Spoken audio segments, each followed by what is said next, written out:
Hey guys, Sean here. Now, a lot of us are still not prepared for S hits the fan. Deep down, we still harbor some hope that everything will work out, but the economy is getting from bad to worse. I hate to be Dr. Doom once again, but we cannot dispute the hardcore facts. Inflation is at a 40-year high, energy prices are going to continue to soar, and the situation in Ukraine is just one step away from becoming a global war. Now, time is really running out to prepare, and in this video, I really want to discuss securing our finances and survival if things just escalate out of control. Now, what if you can't pull out your money from the banks? What if the stock market gets closed for a week or maybe a month? Can you survive if food prices continue to double over the next year? I still have a lot of people in my life, friends and family, who are plugged into the system and they think that the government has got their back or the Fed is coming to save us and not let the system crash. But you and I, we know better, and we are already seeing this house of cards fall in slow motion. Now, the frame of mind I want us to have is to really imagine the current economy collapsing in levels like inception, one floor at a time, one by one, the floors start imploding, and our reality just shatters as we go deeper. And now we need to prep for the entire building to fall, and we are just left standing on rubble because if we are prepared, we'll survive, and if we can survive, there will be tremendous opportunities ahead to thrive and get ahead in life. So the first level of collapse where the stock market gets destroyed, completely annihilated, and I'm talking about 50% down, 70% down. This is where people's 401ks just get wrecked when portfolios are destroyed and everyone is calling for the end of the world. Now, at this point, you want to have cash, guys. You want to have some cold, hard cash on hand because if things are heading for epic crash, it will be a stagflation crash. It's going to be a 1981 recession again where wealth is evaporated because inflation is still sky high. And this means that the majority of people will have to pull out their money from their investments and from their savings accounts to pay for food and gas.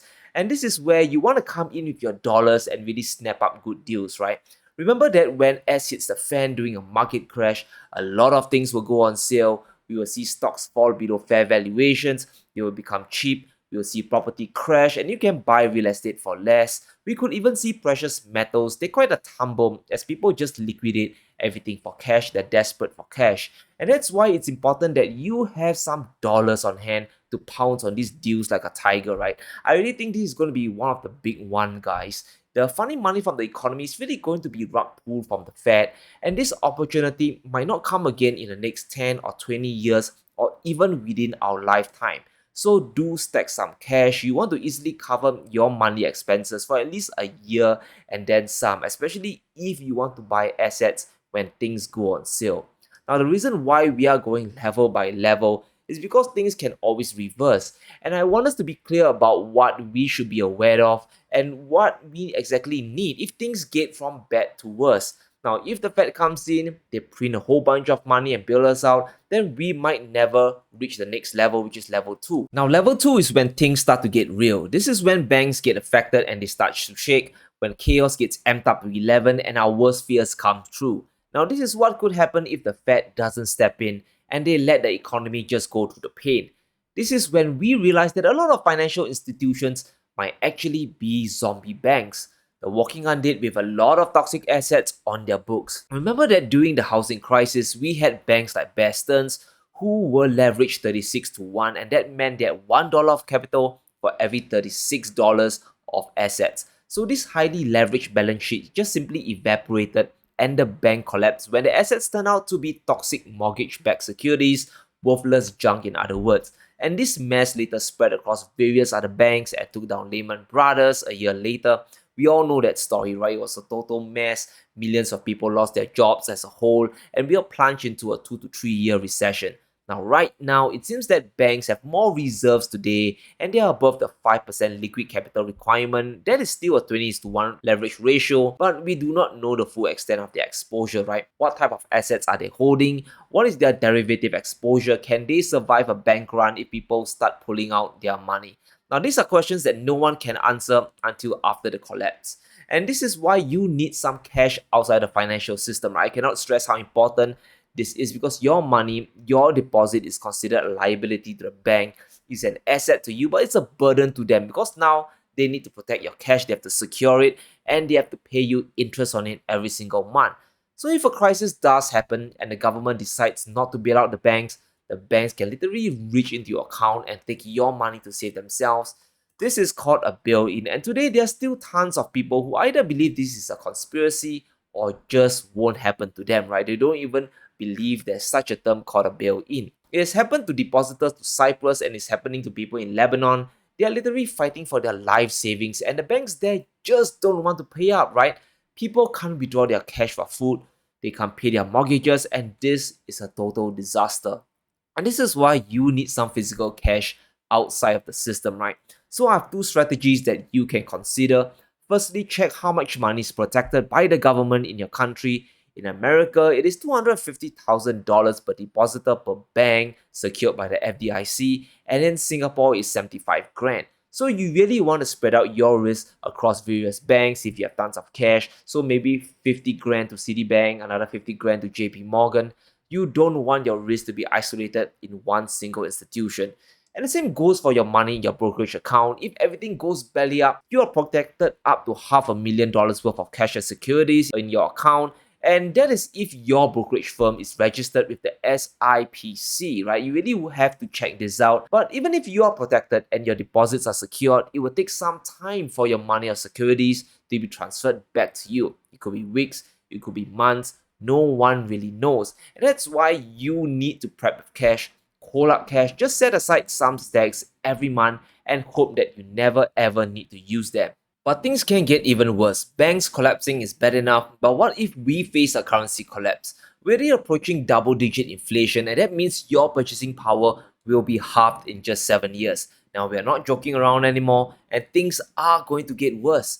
Now, we know this chart. It shows that the US dollar has lost 97% of its purchasing power over the last 100 years, and there's no going back. We will lose another 97% of purchasing power eventually, and time is really running out to prep, guys. I cannot stress this enough. That's why you need some gold and silver. It's a really simple answer to a complex problem. It stores value, it preserves wealth for a long time, and when you slice and dice it down, there are just too many dollars chasing too few goods. The Fed has lost control of the narrative, and their solution for decades have been to blow up asset bubbles after asset bubbles, and it's always the same cycle.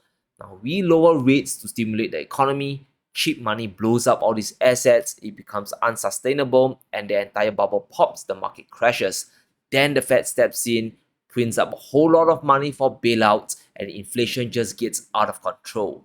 And now that inflation is high, we need to hike rates back up to bring prices back down, and the economy enters a recession. So just rinse and repeat this cycle over and over again. But if you notice here, inflation has never left the system. It's either insanely high or hovering around 2 to 3%.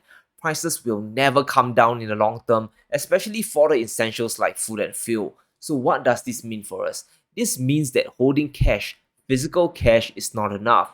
You need to hold on to an asset that's also outside of the financial system and responds very well every time the Fed decides to print money, while also protecting your wealth if a market crash happens. You want to hold some gold. So I want us to take a look at these two charts over here. Now the first is the price of gold. Now this is very interesting because we can see the immediate effects of the Fed lowering rates and printing money back in 2008 and 2020. Beautiful spikes up once the market realizes that funny money is being injected into the system. And if we do a comparison with the stock market, we can see that gold actually gains more as a result of the stimulus money. But secondly, gold also protects your wealth during a deflationary crash like what we are seeing today. During the big stock crashes, gold on average actually gain in value. And we are seeing this today, right? Year to date, gold is up by around 1 to 2%, while the S&P is down by 23%. And it seems that history is just repeating itself here. So just think about it. Would you rather your grandfather left you $1,000 in cash, or if he bought around 30 gold coins back then when gold was just $30 an ounce?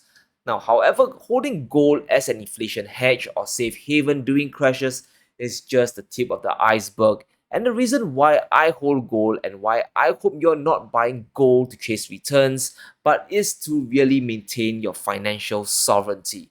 Because we are entering the age of CBDCs, right? And this is level 4. CBDCs are coming and there's no escape. The rise of blockchain technology has just given the elites a more efficient system of rolling out the digital dollar, and this is what really concerns me is the potential invasion of privacy that can happen and how every transaction we make can be tracked. I know that's very disturbing to many of us. What we do with our own money is our own business, but it's going to happen, guys. There's no stopping this, and I'd rather we look for solutions now than moan and groan about something that we can't prevent. But the truly horrifying thing about the digital dollar is how it can affect consumer behavior. Just imagine suddenly you wake up one day to negative interest rates. You are now forced, you are conditioned to spend your money instead of saving, and now you're helping to blow up prices, and you're part of the problem of all these asset bubbles once again. And that is why gold and silver is so important during this period of time. Right now, while things are in a sell-off, while inflation is still high, I see this as an opportunity to really buy up more gold and silver while prices are depressed or they're heading down. Because the end game is quite certain, right? The money is going to be debased, inflation more or less will never end, and God knows how long it will take for the coming bear market to recover. It could be 3 years, it could be 5 years, it could be 10 years. So if you are concerned about all of this, you owe it to yourself to pick up some precious metals, right? I'm not saying liquidate everything and just dumping it into gold, but do your own research on this, learn more, ask questions, and understand the history of money because it's all the same thing being repeated centuries ago that's happening now. And if you can afford it, you can have your bases covered. Pick up some gold and silver, guys. Personally, I prefer gold more because it's more of an inflation hedge than silver, and it can really store value in a single ounce. Now, 1 ounce of silver stores around $22 of value. 1 ounce of gold stores 80 times more than that, around $1,800 or $1,900 worth. So really something to consider, guys. But let's talk beyond cash and gold. What can you do right now to prepare and secure your finances? Because believe me, that things are going to get very hairy down the road.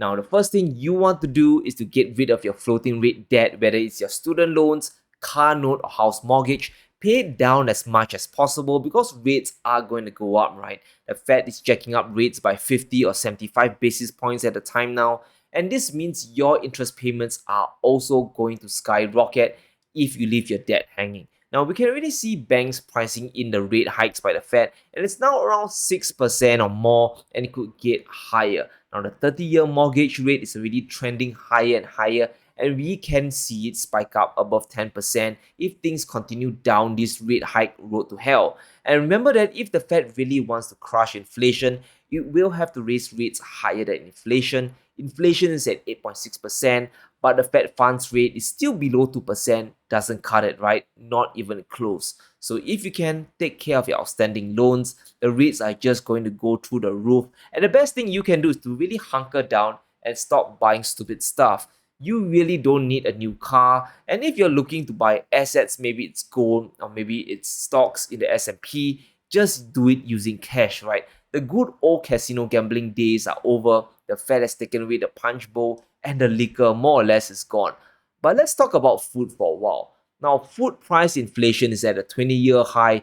We recently clocked above 10% in May, and it will only get worse. A lot of supply chain damage is done thanks to the Ukraine war and the lockdown, and fertilizer prices are going to go up thanks to the oil shortage problem. Now, we have policies at the top that's crushing the oil industry, and that's just going to delay the recovery and cause oil prices to stay elevated for a long time. So, if you want a near guaranteed ROI on your money, you need to stockpile food. I'm talking about pasta, beef jerky, canned tuna, canned soups, all of your non-perishables, because right now we are seeing a lot of food shortages going around, and countries that produce food are protecting their own self-interest. India's wheat export ban is still going on, and Malaysia has their own chicken export ban, and I think we can expect this to spread more across the world. Now, we are seeing baby formula shortages pop up in America. Costco is limiting purchases of pet food and even sugar, and this is just the beginning. More and more people will begin to think like us, and that's why we need to take action now. Because people will wake up to the reality of inflation. They'll start to rush to food, they'll rush to precious metals, and this will just cause prices to spike even higher. So if you're watching this, I really hope that you're in a good spot where you can plan ahead for the storm to come. I really believe in the next 6, 12, or even 18 months, everything will be world changing. We'll see equity markets collapse, people finally rushing to stock up, and discretionary spending just dry up. I think right now there's still many companies that haven't priced in inflation just yet, even though their cost of production is going up. The PPI is at an all-time high, but they will have no choice but to jack up their prices as well. Eventually, it's all going to happen, and I believe it's going to happen fast. So save up your money, be extremely prudent now, and stockpile food because winter is coming. And when you see asset prices collapse, when house prices go cheap, when stocks go down, maybe even when precious metals come down in price as well, you need cash to deploy and acquire these assets, things of real value. That's when you want to buy. So let me know how prepared are you for the collapse. Let me know in the comments below. Stay safe, and if you enjoyed today's video, be sure to smash the like button and subscribe for more videos as we navigate through this financial crisis one day at a time. Thank you all for watching, and I'll see you soon.